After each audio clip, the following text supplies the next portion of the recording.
अक्टूबर 2023, New York शहर, America के सबसे व्यस्त, सबसे ताकतवर शहर में एफबीआई के दफ्तर में कुछ ऐसा हो रहा था जो बाहर की दुनिया को नहीं पता था। एजेंट्स एक फाइल देख रहे थे, एक साजिश की फाइल, जिसमें लिखा था एक भारतीय नागरिक की हत्या की योजना अमेरिकी धरती पर एक किराए के हत्यारे के जरिए। लेकिन ये कोई साधारण भारतीय नागरिक नहीं था, ये था गुरपतवंत सिंह पन्नून, एक ऐसा आदमी जो खुलेआम कहता था नरेंद्र मोदी को अमेरिका में मारो, एक ऐसा आदमी जिसने एयर इंडिया के विमानों को उड़ाने की धमकी दी थी, एक ऐसा आदमी जो भारत में आतंकवादी घोषित था लेकिन अमेरिका में बैठकर खुलेआम भारत के खिलाफ बोल रहा था। और उसकी हत्या की साजिश में अमेरिका का आरोप था भारतीय खुफिया एजेंसी रॉ का हाथ। ये खबर जब सामने आई तो दुनिया के अखबारों की हेडलाइंस बदल गईं। भारत अमेरिका संबंधों में भूकंप आ गया और एक सवाल जो हर तरफ गूंजने लगा, आखिर कौन है ये गुरपतवंत पन्नून? खालिस्तान क्या है? इस पूरी साजिश में सच क्या है और इसका अंजाम क्या निकला? आज हम इन सभी सवालों के जवाब देंगे, एक एक तथ्य के साथ, एक एक सच के साथ। गुरपतवंत सिंह पन्नून पंजाब के अमृतसर जिले के एक छोटे से गांव खानकोट का रहने वाला, 1972 में पैदा हुआ। साधारण परिवार, सिख परिवार, पढ़ाई की, कानून की डिग्री ली पंजाब यूनिवर्सिटी से और फिर जैसे हजारों पंजाबी करते हैं अमेरिका चला गया। अमेरिका में उसने और पढ़ाई की, वकालत की और धीरे धीरे एक ऐसे रास्ते पर चल पड़ा जो उसे भारत का सबसे वांछित अलगाववादियों में से एक बना देगा। पन्नून आज एसएफजे 6 फॉर जस्टिस का कानूनी सलाहकार और प्रमुख आवाज है। एसएफजे 6 फॉर जस्टिस एक अमरीकी संगठन है जो खालिस्तान की मांग करता है। खालिस्तान यानी एक अलग सिख देश जो पंजाब के हिस्से को काट कर बनाया जाए, भारत से अलग। ये विचार नया नहीं है, इसकी जड़ें 1970 और 1980 के दशक में है और उस दशक को समझे बिना पन्नून को समझना मुश्किल है। 1947 भारत आज़ाद हुआ, लेकिन विभाजन में पंजाब दो हिस्सों में बंट गया, एक हिस्सा भारत में, एक हिस्सा पाकिस्तान में। लाखों सिख जो पाकिस्तान वाले पंजाब में रहते थे भारत आए, लाखों मुसलमान भारतीय पंजाब से पाकिस्तान गए। ये विभाजन इतना दर्दनाक था कि उसके जख्म दशकों तक नहीं भरे। 1966 में पंजाब को भाषा के आधार पर फिर बांटा गया, पंजाबी बोलने वाला पंजाब और हिंदी बोलने वाला हरियाणा। इस बंटवारे से कई सिख नेताओं में असंतोष था। फिर 1970 के दशक में अकाली दल ने आनंदपुर साहिब रेजोल्यूशन पास किया। इसमें पंजाब को ज्यादा स्वायत्तता की मांग थी। लेकिन इसी दौर में एक और आवाज उठी, जरनैल सिंह भिंडरावाले। ये नाम 1980 के दशक के भारत का सबसे विवादास्पद नाम था।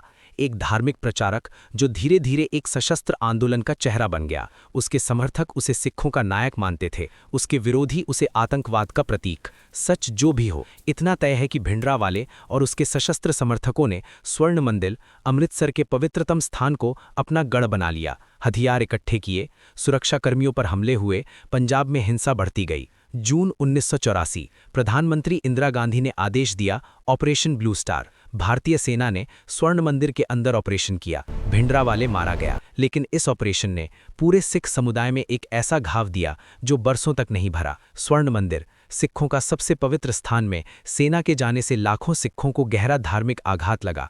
31 अक्टूबर 1984 को इंदिरा गांधी के 2 सिख बॉडीगार्ड्स ने उनकी हत्या कर दी और उसके बाद दिल्ली और देश के कई हिस्सों में सिख विरोधी दंगे भड़के, हजारों निर्दोष सिख मारे गए। 1984 के उस दंगे का जख्म आज भी कई सिख परिवारों के दिल में है और यही जख्म खालिस्तानी आंदोलन की सबसे बड़ी ताकत बना।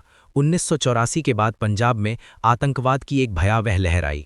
1980 के दशक के आखिरी सालों और 1990 के शुरुआती सालों में पंजाब में आए दिन हत्याएं होती थीं। पुलिस अधिकारी मारे जाते थे, हिंदू नागरिक मारे जाते थे, बसों से उतारकर यात्री मारे जाते थे। भारत सरकार ने कड़ा जवाब दिया। पंजाब पुलिस ने, जिनमें केपीएस गिल का नाम सबसे प्रमुख है, एक अग्रेसिव काउंटर टेररिज्म अभियान चलाया। 1990 के दशक के मध्य तक पंजाब में खालिस्तानी आंदोलन काफ़ी हद तक दब गया, लेकिन वो पूरी तरह खत्म नहीं हुआ। वो विदेश चला गया। कनाडा, ब्रिटेन, अमेरिका, जर्मनी, जहां बड़ी सिख डायस्पोरा थी, वहां खालिस्तानी विचारधारा जिंदा रही और उसी विदेशी जमीन पर पन्नून जैसे लोग पले बढ़े। पन्नून का हथियार है आवाज़। वो वकील है, कानून जानता है और अमेरिकी कानून के दायरे में रहते हुए वो सब कहता है जो भारत में कहना जेल की सजा होती। उसने रेफरेंडम 2020 का ऐलान किया, एक गैर बाध्यकारी जनमत संग्रह, दुनिया भर के सिखों से वोट मांगा। क्या वो खालिस्तान चाहते हैं? भारत सरकार ने इसे गैर कानूनी करार दिया, लेकिन विदेशों में कनाडा, ब्रिटेन, अमेरिका, ऑस्ट्रेलिया में इस रेफरेंडम के कार्यक्रम हुए।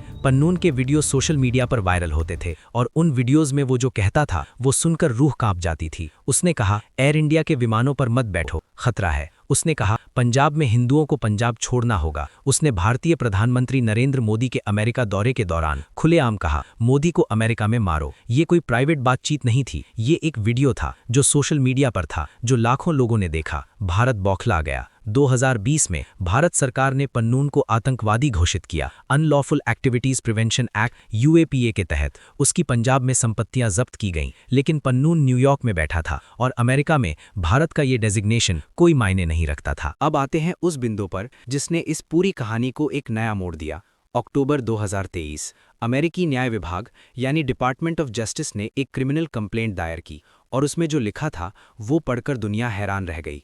अमेरिकी अभियोजकों ने आरोप लगाया, एक भारतीय नागरिक निखिल गुप्ता ने एक अमेरिकी नागरिक से संपर्क किया एक हत्यारे को हायर करने के लिए। निशाना गुरपतवंत सिंह पन्नून, अमेरिकी धरती पर।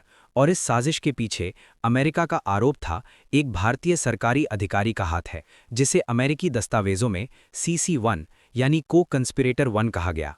अमेरिकी मीडिया और बाद में कई रिपोर्ट्स ने इस CC1 को रॉ के एक अधिकारी विक्रम यादव से जोड़ा। ये आरोप इतना बड़ा था कि भारत अमेरिका संबंध एक पल के लिए थर्रा गए। कहानी यहाँ से और भी पेचीदा होती है। वो हत्यारा जिसे निखिल गुप्ता ने हायर किया, वो असल में एक DEA ड्रग एनफोर्समेंट एडमिनिस्ट्रेशन का मुखबिर था, यानी एक अंडरकवर एजेंट। निखिल गुप्ता को लगा वो एक रियल हिटमैन से बात कर रहा है, लेकिन वो FBI और DEA का जाल था। गुप्ता ने उस अंडरकवर एजेंट को पन्नून की हत्या के लिए $1 लाख की पेशकश की।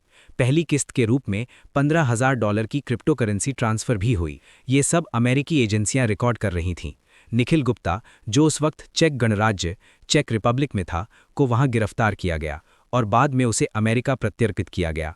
जून 2024 में निखिल गुप्ता ने अमेरिकी अदालत में गिल्टी प्ली दर्ज की, यानी उसने माना कि उसने ये साजिश रची। जब ये खबर सार्वजनिक हुई तो भारत सरकार की प्रतिक्रिया सधी हुई थी, लेकिन उसमें एक तनाव साफ दिखता था। विदेश मंत्रालय ने कहा, हमें इन आरोपों की जानकारी है, ये चिंताजनक है, हम जांच करेंगे। भारत ने ऑफिशियली ये नहीं माना कि किसी सरकारी अधिकारी ने ये साजिश रची, लेकिन भारत ने ये भी नहीं कहा कि आरोप गलत हैं। एक हाई लेवल इंक्वायरी कमेटी बनाई गई। अमेरिका के साथ डिप्लोमैटिक चैनल्स खुले रहे, लेकिन पर्दे के पीछे दोनों देशों के बीच बातचीत बहुत तीखी थी। अमेरिकी राष्ट्रीय सुरक्षा सलाहकार जेक सलिवन ने भारतीय अधिकारियों से सीधी बात की। संदेश साफ था, अमेरिकी धरती पर इस तरह की हरकत, चाहे दुश्मन कोई भी हो, बर्दाश्त नहीं होगी। और यहाँ एक बड़ा सवाल उठता है जो सोचने पर मजबूर करता है। अगर ये साजिश सच में किसी भारतीय सरकारी तंत्र से जुड़ी थी तो क्यों? पन्नून एक आतंकवादी है भारत की नज़र में। उसने प्रधानमंत्री को धमकी दी, उसने विमानों को उड़ाने की धमकी दी, उसने पंजाब में अस्थिरता फैलाने की कोशिश की। भारत के नज़रिए से पन्नून एक खतरनाक दुश्मन है, लेकिन अमेरिकी ज़मीन पर किसी की हत्या करवाना ये एक बिल्कुल अलग स्तर का कदम होता। और अगर ये हुआ होता और पकड़ा जाता तो इसके नतीजे भारत के लिए विनाशकारी होते। पन्नून की कहानी अकेली नहीं है। इसी दौरान एक और हत्या हुई। जून 2023 कनाडा के ब्रिटिश कोलंबिया प्रांत में सरी शहर में एक गुरुद्वारे के बाहर गोली मारकर हत्या की गई हरदीप सिंह निज्जर की। निज्जर एक खालिस्तानी नेता जिसे भारत ने भी आतंकवादी घोषित किया था। सितंबर 2023 में कनाडाई प्रधानमंत्री जस्टिन ट्रूडो ने संसद में कहा, कनाडाई खुफिया एजेंसियों के पास विश्वसनीय जानकारी है कि निज्जर की हत्या में भारतीय सरकार के एजेंट्स का हाथ था। ये एक न्यूक्लियर बॉम्ब की तरह था। डिप्लोमैटिक दुनिया में भारत ने तुरंत इसे बेतुका और प्रेरित कहकर नकार दिया। दोनों देशों के राजनयिक एक दूसरे के देश से निष्कासित किए गए। भारत कनाडा संबंध जो पहले से कई वजहों से तनावपूर्ण थे, पूरी तरह बिगड़ गए। लेकिन कहानी यही नहीं रुकी। 2024 में कनाडा की royal Canadian mounted police RCMP ने फॉर्मली आरोप लगाए और कहा, भारतीय सरकार से जुड़े लोगों ने निज्जर की हत्या में भूमिका निभाई। कनाडा ने कुछ भारतीय राजनयिकों को, जिनमें भारत के हाई कमिश्नर संजय वर्मा भी थे, पर्सन्स ऑफ इंटरेस्ट घोषित किया। भारत ने अपने राजनयिकों को वापस बुला लिया। ये भारत कनाडा संबंधों का सबसे निचला बिंदु था। अब एक साथ दो देशों में, अमेरिका और कनाडा में, भारत पर इसी तरह के आरोप।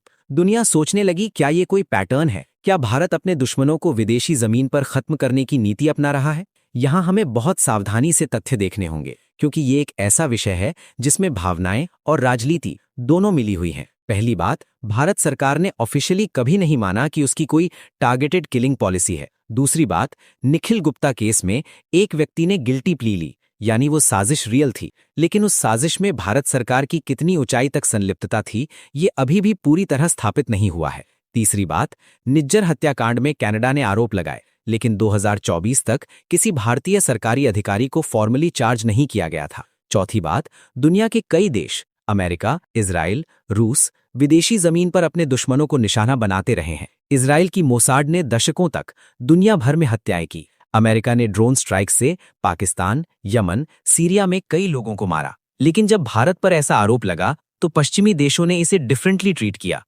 क्यों? शायद क्योंकि पन्नून और निज्जर अमेरिका और कनाडा के नागरिक थे और अपने नागरिकों की सुरक्षा हर देश की पहली जिम्मेदारी है।